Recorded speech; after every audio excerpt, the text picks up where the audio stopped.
Pilipinas, isang pangalang nagpapaalala sa atin ng malilinis na dalampasigan at asul na karagatan.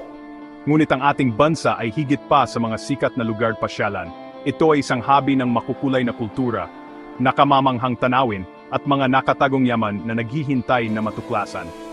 Bilang isang nakalibot na sa ating kapuluan, masasabi kong ang ilan sa mga pinakanakabibighaning lugar ay ang mga hindi pa gaanong napupuntahan. Mula sa matatayog na bundok ng Luzon, sa mga luntiang hagdan-hagdang palayan ng Cordillera, hanggang sa mga dalampasigan ng Mindanao, ang Pilipinas ay puno ng kayamanan ng kalikasan.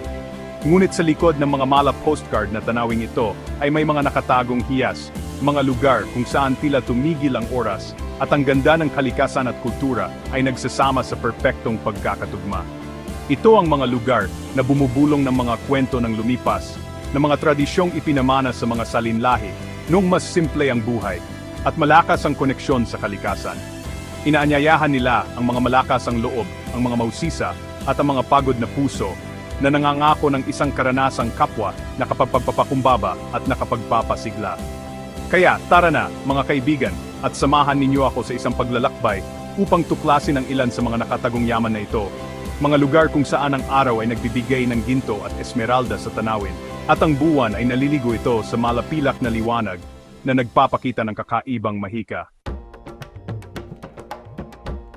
Halina't pumunta tayo sa isang lugar kung saan umaawit ang hangin at humahampas ang mga alon sa matatarik na bangin. Ito ang Batanes, ang pinakahilagang lalawigan ng Pilipinas, isang lugar kung saan hinubog ng kalikasan ang isang tanawing malupit ngunit maganda.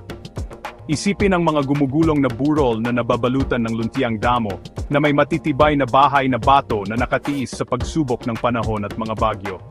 Sariwa at malamig ang hangin, dala ang amoy ng asin, at ang tunog ng mga alon na humahampas sa dalampasigan.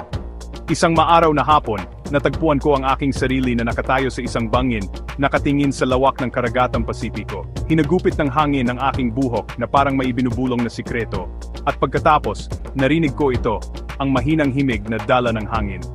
Ito ay isang oyayi, inaawit sa isang wikang hindi ko maintindihan, ngunit nakaantig sa aking puso. Ito ang tinig ng Batanes, isang tinig na nagsasalita ng katatagan, ng pakikiisa sa kalikasan, ng simpleng buhay sa harap ng mga elemento.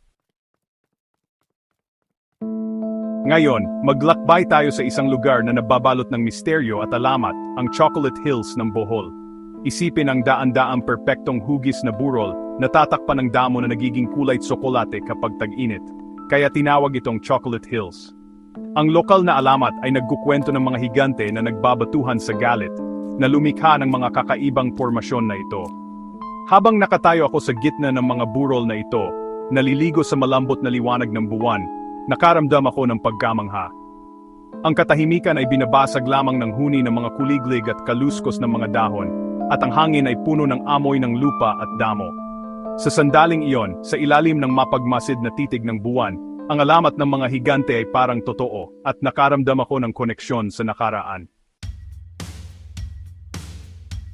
Ang Pilipinas ay isang lupain ng walang katapusang kagandahan at kamangha-mangha mula sa maaraw na dalampasigan hanggang sa mga bundok na naliligo sa buwan. Bawat sulok ng ating kapuluan ay may tinatagong sikreto, isang kwentong naghihintay na ikuwento. Ito ay ilan lamang sa mga nakatagong yaman na naghihintay sa mga naglalakas loob na lumayo sa nakasanayan. Kaya, inaanyayahan ko kayo, mga kaibigan, na tuklasin ang ating magandang bansa. Tuklasin ang mga nakatagong kababalaghan na lampas pa sa nakasanayan. Yakapin ang init ng ating mga tao, ang yaman ng ating kultura, at ang nakamamanghang kagandahan ng ating kalikasan. Hayaang sorpresahin ka ng Pilipinas, bihagin ka, at mag-iwan ng marka sa iyong kaluluwa na tatagal habang buhay.